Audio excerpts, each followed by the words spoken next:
We are going rapid fire today. We're talking about Inchstones. It's the corresponding proverb for the corresponding day. It is May 14th. I even had to look at the date, but we're doing Proverbs 14, the corresponding proverb, corresponding day, 3,000-year-old wisdom.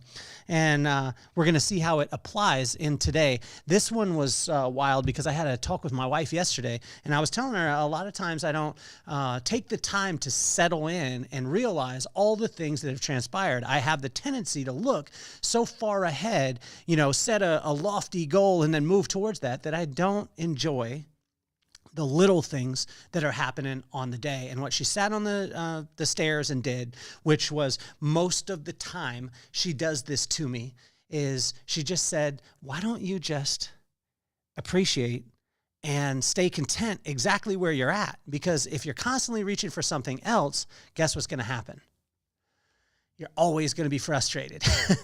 And so in Proverbs 14, it was amazing because it hit me so strong this morning. And what God was talking about was just inchstones. It's not the milestones, just the inchstones, the little tiny things. And in verse 1, let's jump right into the word. In verse 1, he says, a wise woman builds her house with her own hands. The foolish one tears it down. So the breakdown here was to build, and that's in verse 1, you have to have the land, you have to have the plans, you have to have the material, you have to have a timeline, and then you have to have an inspection at the end to make sure that the construction was exactly what it needed to be. And imagine that. Imagine if we took the time to ask ourselves, before we desired something, do we actually have the land, the bandwidth to be able to build on it? Do we have the plans? Do we have the materials? Have we invested in those? Do we have a timeline for it? And do we have someone that's going to come in and inspect the job all the way through to make sure that we're not making the type of mistakes that generally we make as human beings? And so I was asking God this morning, okay, well, that sounds good, but help me with this, because in the inchstones, the little tiny things, you said the land, the plans, the material, the timeline, and the inspection. But be more specific, God. This is the conversation that I have with him all the time, and it's amazing because he never disappoints. In the first point in this is that he talks about this. He says, fear God, or fear me. It says, if you fear me, you'll walk uprightly. That's in verse number 2. In verse number 2, it says, whoever fears the Lord walks uprightly. And in verse 9, it says, fools mock at making amends for sin, but goodwill is found in the upright. And in verse 16, it says, the wise fear the Lord and shun evil, but a fool is hot-headed and yet feels insecure. So when I look at this, it talks about walking uprightly, goodwill, shunning evil, a secure fortress, which is in verse 26. And in verse 27, it says, if you fear God, then you'll have a fountain of life.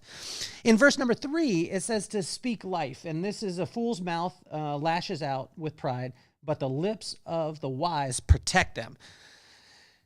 This is a part of the inchstones, the little tiny inchstones, speaking life into people. Number 4 is to work hard. This is the hardest part for myself, because I, a lot of times, want to make sure that I get what it is that I want, but a lot of times I find that, I want it now. I want it without all the hard work. And so it just says in verse 4, it says, where there is no oxen, the manger is empty, but from the strength of an ox come abundant harvests. So my pops used to always talk about this, calloused hands. If you look at a person, they have calloused hands or they're willing to work, generally you'll see incredible, sustainable prosperity, success behind them. And it doesn't mean just success in money aspect, but it means that they'll be lifted up in the ways that they go. Number 5 is to be honest. And this one's a tough one because, it may sound simple, but being honest all the time and making sure that we're honest with others, we're honest with God, and we're honest with ourselves. And this is a verse 5 and a verse 25. Then he goes on to discernment. What is discernment? Is to understand and know that you can take the time, set back, and not every single deal or not every single situation is for you.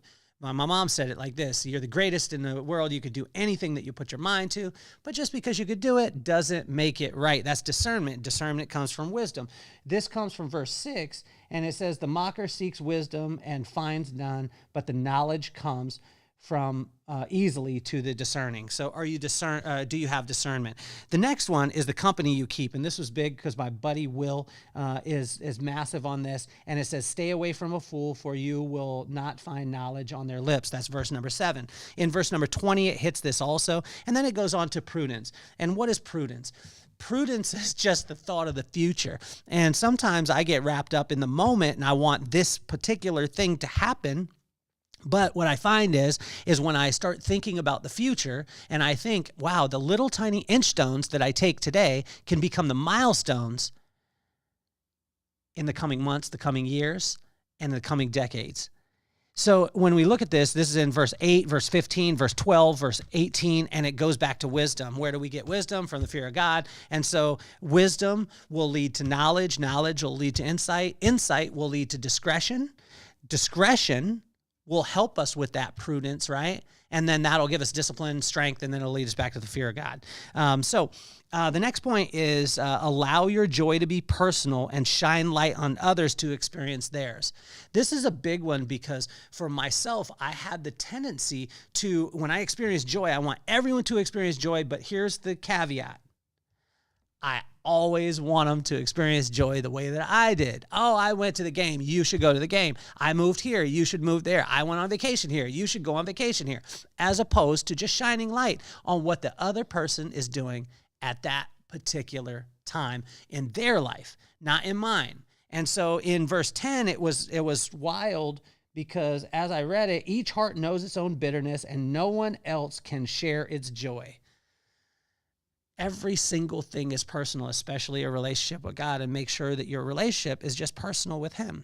And the next one is be content. And this is, I put parentheses around tent because I laughed at this because what my wife was saying to me yesterday is just calm down, be content right where you're at. If you're constantly wanting more, you're never going to enjoy the things that you have right now. And this was a big, big one for me. And what I found in verse 11, it says, the house of the wicked will be destroyed, but the tent of the upright will flourish. Be content. Imagine this. The house of the wicked will be torn down, but the tent of the righteous will flourish. The tent, sometimes you have a little bit less than what you see when people are not doing the right thing, but be content in that spot. The next one is not everything is what you want. And this one is challenging to me too because I'm the youngest child in the family, and I wanted what I wanted when I wanted it, and I wanted it now, always. And in verse 13, it talks about even in laughter the heart may ache, and in rejoicing you may end in grief. And so even though we're doing the right thing, we're piling up these little inchstones, it doesn't mean that every single thing is going to turn out exactly the way that you want it. And that sometimes is challenging. The next point is that God sees. And when I say that God sees, in verse number 14, it says, the faithless will be fully repaid for their ways, and the good will be rewarded for theirs. God sees every single thing that you're doing. In verse 19, it talks about this also. And for us to sit in and realize that when we do the right thing in those little tiny inchstones, God sees it. And what will happen is he will reward it, but he'll reward it according to his will, his plan, and his timing, which is sometimes challenging. So the next one is patience, and this is right in line with that. In verse number 17, it says a quick-tempered person does foolish things, and the one who devises evil schemes is hated. In verse number 29, it talks about patience too, and patience is probably one of the hardest things that we'll ever work on because we don't want to work on it. And when we have patience, whether it be with our kids, I lost my cool the other day in an F&L football game, and just honestly, I was a complete idiot. And when I did, it was just a lack of patience. I didn't sit in, and I acted a fool, act like a 5-year-old, and now I have to apologize to every single person that is a part of it personally and this way too, which is not that great. Our next point in verse number 21 is generosity. And I find that every single person that has any type of success, whether it be financial or in their marriages, in their personal life, their professional life, their spiritual life, their financial life, all of them have the tendency to be generous. And in verse 21 and 31, it drives this home. The next point is to do the right thing. This is probably one of the things that is the simplest, but it's the one that we overlook, because simply doing the right thing in verse number 22, it says, do not those who plot evil go astray, but those who plan what is good find love and faithfulness. Do the right thing, which is simple, but it's the most challenging. One of my friends, his name is Gary Spellman, said he's going to write a book. And in that book, what he's going to say is 1 page. Do the right thing. The end. And just be done with it. Best personal development book that you could ever read in the world. How do we know what's right? Is by spending time with God and finding out what he would have for us on that particular time. And that just means that we spend time with him. When we do, we'll find out his character. When we find out his character, we'll fear him or respect him. That will lead to wisdom, which is the right use of knowledge. It'll bring knowledge. Then it'll bring understanding. Understanding will bring insight. Insight, discretion. Discretion will bring discipline. Discipline will bring strength. And it'll lead us right back to the fear of God. So the next one is a saying that my pops would always say to me, which is alligator mouth and parakeet butt. Don't let your alligator mouth overload your parakeet butt. This is what my pops would say to me all the time. All hard work brings a profit, but mere talk leads to poverty. Don't let your alligator mouth, son, overload your parakeet butt. Don't talk about all the things that you're going to do that you aren't willing to do the work for.